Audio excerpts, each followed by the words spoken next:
Fala, meus amigos. Creio eu que já esteja gravando. Bom dia, boa tarde, boa noite. Para quem não me conhece, meu nome é Francisco Eliel e eu serei aqui um facilitador para vocês num tema super importante que é política externa brasileira. Está dentro do assunto de política internacional para o concurso do CACD, diplomacia brasileira. Está dentro também do conteúdo para a história do Brasil. Então é super importante. Eu vou tentar aqui passar pelos pontos mais importantes por meio do meu resumo. Como vocês podem ver, a letra não é das melhores, mas eu fiz um resumo praticamente de 3 páginas sobre o primeiro presidente brasileiro do regime militar, no que se refere à sua política externa. Beleza? Não são pontos. Eu vou trabalhar assim, com pontos internos, com questões internacionais, mas o foco é ver como ele se comportou no que tange a política externa. Beleza? Vamos começar? Bem, primeiro é importante a gente fazer esse panorama geral, essa contextualização. Como se deu essa transição da República Liberal Brasileira para a ditadura militar? Primeiro, o contexto, a década de 60, foi uma década muito conturbada. Como vocês podem perceber, foi uma época em que a Guerra Fria esteve no seu auge, como, por exemplo, a Revolução Cubana, em 1959, teve a invasão da Baía dos Portos, em 1961. Depois disso, teve a crise dos mísseis, em 62. E tudo isso estava envolto à Guerra Fria. E os Estados Unidos, não sei se você se lembra, no governo Dutra, os Estados Unidos não olhou muito para a América Latina. Ele queria combater o comunismo, mas lá na Europa. O que aconteceu? Nessa pólvora aqui da América Latina na década de 60, os Estados Unidos, com o presidente Kennedy, começou a perceber, rapaz, se eu olhar aqui para a América Latina, o comunismo vai dominar a porra toda aqui, porque já pegaram o Cuba, o Brasil grandão, o Jânio Quadro e tal. Vamos começar a olhar aqui para a América do Sul e começar a fomentar políticas de combate ao comunismo. Beleza? E a partir disso, com a Operação Brother Sun, houve um golpe militar em abril de 1964. Como vocês estudam história do Brasil, teve a renúncia de Jânio Quadros, depois teve o presidente João Goulart, e todos eram bem esquerdas. Não tem um certo, não sei se era esquerda, mas eram bem socialistas. Então, os Estados Unidos começou a perceber que não estava muito certo e acabou fomentando essa tomada do poder. Bem, o primeiro presidente foi o general Humberto Castelo Branco. Vamos traçar alguns panoramas principais do regime militar. Primeiro, o regime militar não foi homogêneo. Todos os presidentes não eram iguais. Todos os presidentes militares não eram iguais. Todos não pensavam, nossa, eu tenho que me alinhar aos Estados Unidos. Não, nem todos pensavam assim.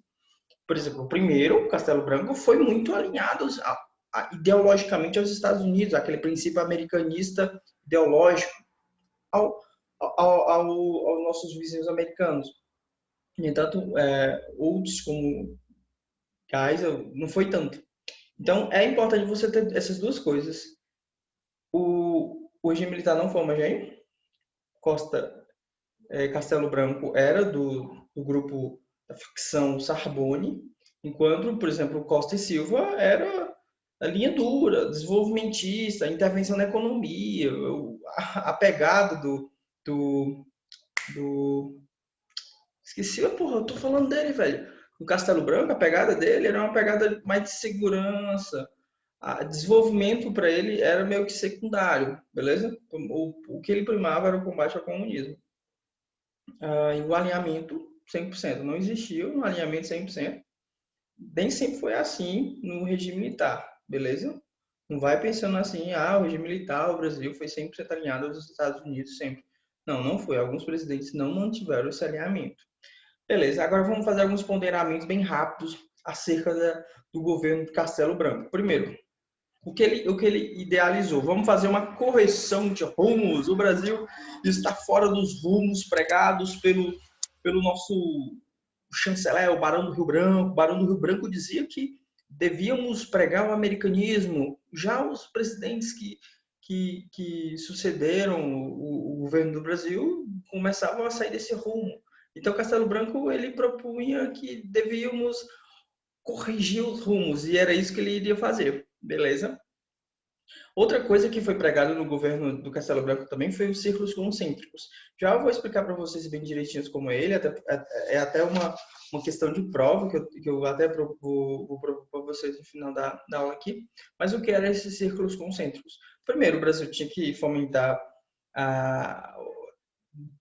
proteger o próprio interesse nacional, e depois era a Bacia da Prata, que era mais importante, era o círculo mais importante, a Bacia da Prata.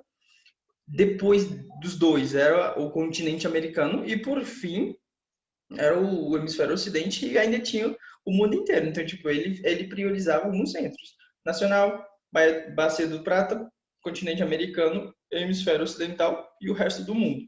Tá beleza? Por isso que eram círculos concêntricos, um círculo dentro do outro. Beleza? Outra coisa, ele também fomentou parcerias seletivas. Ele não podia mais pregar o universalismo de Jânio e Jango. No entanto, o mundo impregnava um certo universalismo. Para ele não ser generalizado, o que ele fez? Vamos selecionar bem direitinho o que a gente vai se alinhar. Então, vamos fazer meio que buscar, não pragmatismo, mas uma seleção bem específica. E outra coisa é que o Brasil, economicamente, no seio comercial, o Brasil manteve um certo universalismo, bem pragmático mesmo. Apesar do Castelo Branco não ir muito nessa pegada, pô, o mundo estava universalista, estava a florescer disso. Então, o Castelo Branco, ele falava que estava corrigindo os rumos, mas meio que ele estava saindo dos rumos. Beleza? Isso é o que alguns historiadores falam. Beleza? Como o erros que a gente vai falar mais tarde. Mas agora vamos falar de questões internas. O Castelo Branco foi o que implementou a AI-1, que era justamente a cessação dos direitos políticos e a criação do bipartidarismo. A Arena, que era o partido do regime militar, né, e a MDB, que era tipo a oposição permitida. Naquela época, pô, não tem oposição, mas eles permitiam uma oposição para não dizer que era autoritarismo, né? Beleza, vamos continuar aqui. Agora vamos para a seção abandonos. O que o Castelo Branco abandonou? Ele abandonou a OPA, de Juscelino Kubitschek, a Operação Pan-Americana. Por quê? Porque ele teve umas desavenças com a América, alguns países aqui da América Latina, aí ele meio que, não, vamos sair dessa OPA aqui. Até para você pensar também que era aquela noção de desenvolvimento. Ele não traçava tanto a sua política externa para o desenvolvimento nacional, mas sim para a questão de seguridade. Seguridade não. Securitação, segurança coletiva, essas coisas assim, combate ao comunismo. Beleza? Outra coisa foi o abandono à PEI. PEI, se você não estudou ainda, é Política Externa Independente. É o universalismo. É um nome bonito para o universalismo. Tá ok? O abandono ao primado do terceiro mundismo. Ele também pregava isso. E uma aproximação com a América Latina. Além disso, como eu já falei para vocês, ele estava impregnado na cabeça dele a questão de securitização, segurança, combater o comunismo, beleza? Eu já falei muito isso para vocês, mas realmente isso é bastante importante. Era uma das coisas que ele pegava muito. Beleza? E tem aquela frase célebre do chanceler, Juraci Magalhães, que ele falou que é bom para os Estados Unidos, é bom para o Brasil. Justamente como eu falei para vocês, o alinhamento aos Estados Unidos aconteceu ferreamente no governo Castelo Branco. Nos outros presidentes não foi meio que tão explícito isso, tá ok? No entanto, como alguns historiadores, como eu acho que é Cerro o nome do cara, velho. Puta que pariu, esqueci o nome do cara. Mas acho que é Cerro. Amado Cerro, acho que é mais ou menos assim. Ele falava que o que realmente o Castelo Branco estava fazendo era um passo fora da cadência, porque o mundo estava se direcionando para o universalismo. Já o Castelo Branco, na cabeça dele, ele estava fazendo uma correção de rumos, mas na verdade ele estava tirando realmente o Brasil do rumo do mundo. Jânio e Goulart, eles estavam colocando o Brasil no ponto certo. Beleza? Ah, eu creio que vocês estão vendo o slide que eu estou passando aqui. Então vamos continuar. Aqui eu só dei um aprofundamento das coisas que eu havia falado. O abandono da OPA. A OPA é a Operação Pan-Americana Juscelino Kubitschek. Por quê? Porque tiveram alguns atritos com o governo ditatorial brasileiro. A Venezuela é meio peculiar, porque tipo assim, a Venezuela não gostava de regimes ditatoriais naquela época, né? Ah, então, tipo, ela meio que rompeu as relações diplomáticas com o Brasil em 64, mas só que depois ela voltou nas relações diplomáticas. Vou falar mais com vocês sobre isso. Na Argentina teve meio que um certo desgaste, rompeu o sentimento de uruguaiana que foi pregado por Jânio. Então, meio que a Argentina também estava conflituosa com o Brasil por questões de potencial hidrelétrico. Teve essas nuances que a gente vai trabalhar um pouco mais abaixo. Também foi implementada a ALAC, que foi o primeiro bloco econômico continental. Tá bom? O abandono da PEI, como eu vou falar para vocês, por não ter como ele abandonar 100%, ele começou a fazer parcerias mais seletivas, não pragmática ao extremo como era o Jânio. Beleza? Abandonou o terceiro mundismo, o Brasil, dois presidentes anteriores ao regime militar, ele trabalhava o Brasil como se fosse um país do terceiro mundo subdesenvolvido. Só que no regime ditatorial, no regime militar, que o Castelo Branco pregava? Não, o Brasil é um eixo ocidental capitalista, somos desenvolvidos, beleza? E as chanceleres que atuaram no MRE foram o Vasco Leitão, acho, a Pauleta foda pra caralho, Vasco Leitão Cunha, ele pregava o desmonte total da PEI, tá? E o Juraci Magalhães, que era o americanismo que eu falei da frase dele para você, beleza? Vamos para a segunda página, porque meu tempo está quase acabando. Castelo Branco na economia. Castelo Branco, ele era mais liberalizante. Então, ele pregava meio que a vinda do capital estrangeiro para o Brasil. Outra coisa que ele fez foi dar garantias jurídicas para a propriedade privada. Além disso, houve também ele meio que destruiu o controle de remessas de lucro e implementou outro, tá? Que favoreceu as empresas multinacionais. A minha letra está tão ruim, mas eu acho que eu consigo ver aqui. Houve uma apatia, uma intenção dele também de angariar uma responsabilidade fiscal, um controle de gastos, uma economia ortodoxa, né? O que aconteceu? O PIB subiu no Brasil. O Brasil começou a se infiltrar nesse círculo capitalista ocidental. Mas como o Cervo havia realçado, foi um passo fora da cadência. Porque, tipo assim, o mundo caminhava para o universalismo. E o Castelo Branco, não, estamos corrigindo os rumos, estamos corrigindo o que os outros socialistas estavam fazendo. Então foi meio que ele deu um passo fora do real curso normal das relações internacionais. Beleza. Outra coisa, o Castelo Branco ele não priorizou o desenvolvimento, tá? Ele, como a maioria dos presidentes desde Vargas priorizou, ele dava muito mais valor à segurança. E o desenvolvimento econômico ele viria de forma assim secundária, se viesse beleza, se não viesse tranquilo. Vamos combater o comunismo, beleza? Deixa eu ver aqui. Então, vamos resumir aqui rapidão para vocês. O que foi esse passo fora da cadência? Foi um universalismo inevitável, porque o mundo estava caminhando para esse universalismo. Como ele não conseguia romper totalmente com a API, o que ele fez? Vamos trabalhar com parcerias seletivas.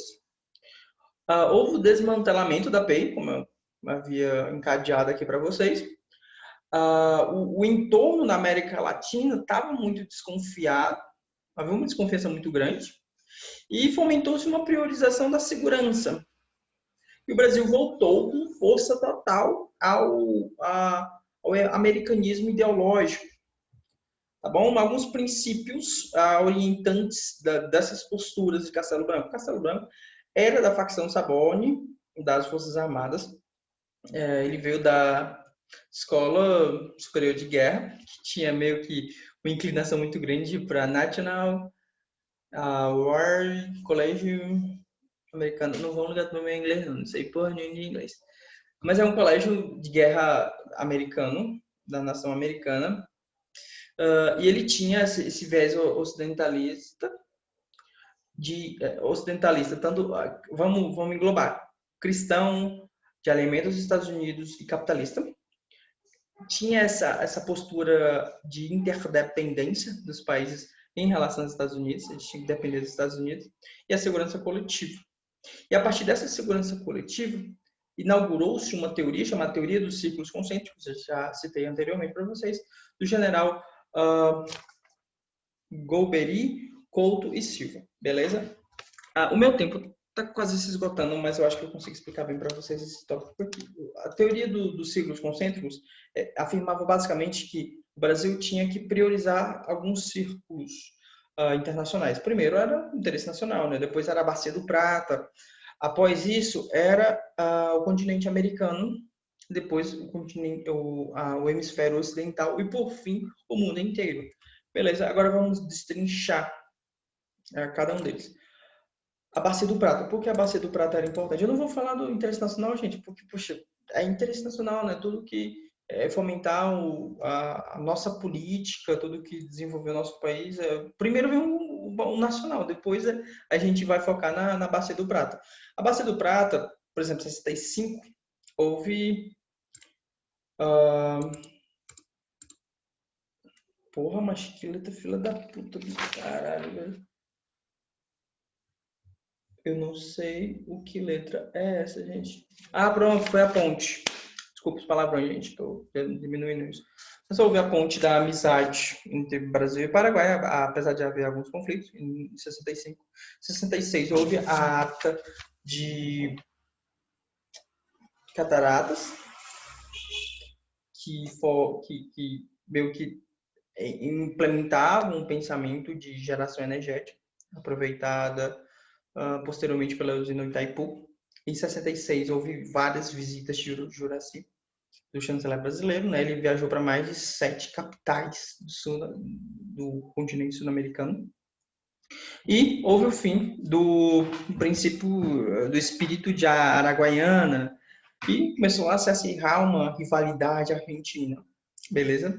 Em 61, Jânio Quadro tinha declarado essa parceria e amizade com a Argentina, então meio que Castelo Branco foi lá e vamos tirar essa parceria, tá bom? O que aconteceu foi que o comércio aumentou, apesar de não ser prioridade, né? Mas ele aumentou. E a segurança aumentou em nível bem proporcional, porque eles tentavam afastar o comunismo, e isso era a chave do governo de Castelo Branco, era tipo a correção do rumo mais acertada. Beleza? Apesar disso, havia uma instabilidade conjuntural, principalmente com a Argentina, por causa da usina Itaipu. E teve uma proposta de união aduaneira, no entanto, não houve aprovação justamente por esses conflitos, essa instabilidade que havia na região, beleza? Bem rápido aqui, agora falando do continente americano, o círculo do continente americano. Cuba, na hora que o Castelo Branco entrou em abril, maio já rompeu as relações com Cuba. Foi bem rápido, tá? Eu acho que ele já entrou com os negamentos, vou romper com Cuba. Teve a 10ª reunião de consulta da OEA, e isso é importante para a diplomacia brasileira. O Brasil ele comandou a FIP. Não me perguntem qual é essa sigla, mas é Força Interamericana para alguma coisa. Eu vou ver aqui para você, tá, gente? Porque realmente eu esqueci o que é FIP. Eu não deixei aberto, mas ele comandou a FIP. Vocês lembram o que é FIP?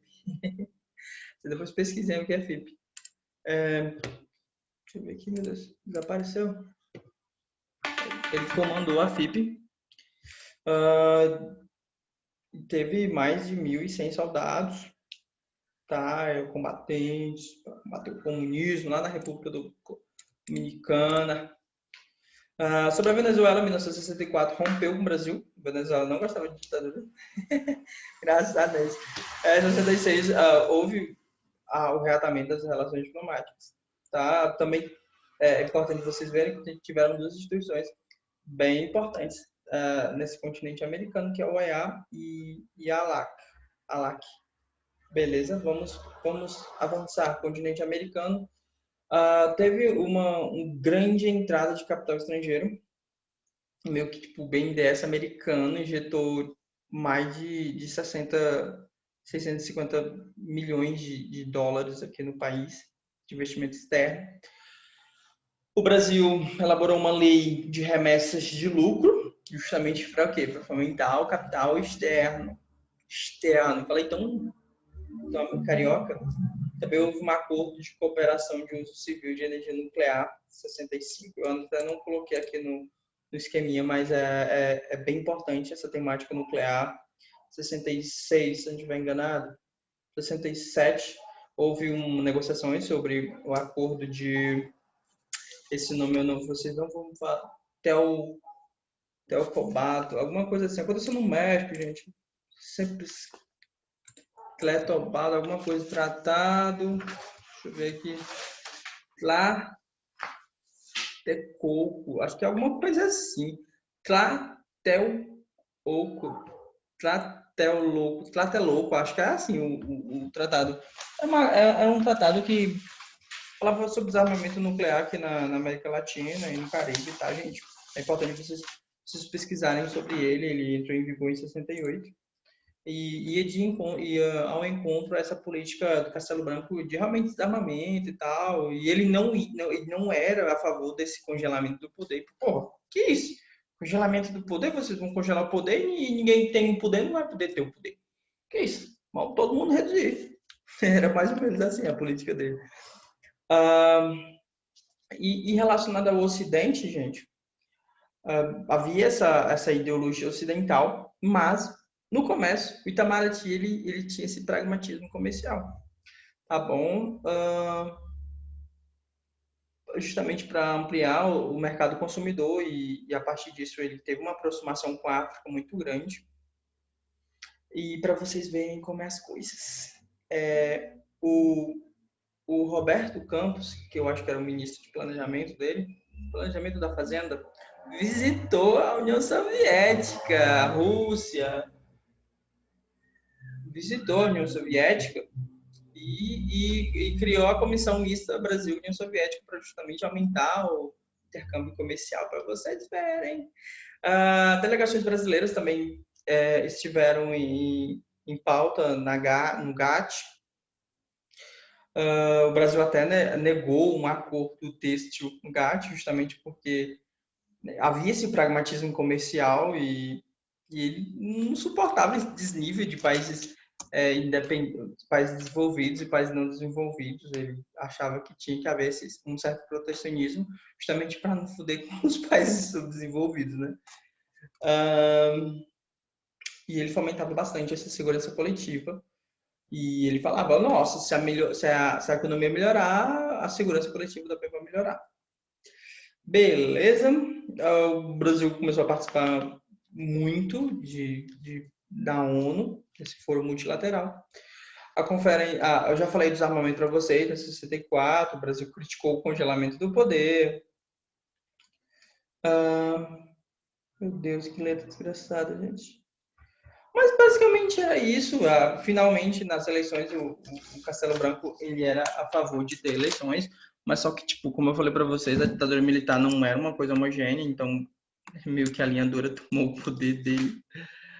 E era basicamente isso. Acho que foi um pouquinho mais longo. No final aqui eu coloquei o começo de uma redação que eu comecei a escrever. Eu não vou ler para vocês porque tá ficando ruim ainda. Eu sou iniciante nessa carreira diplomática.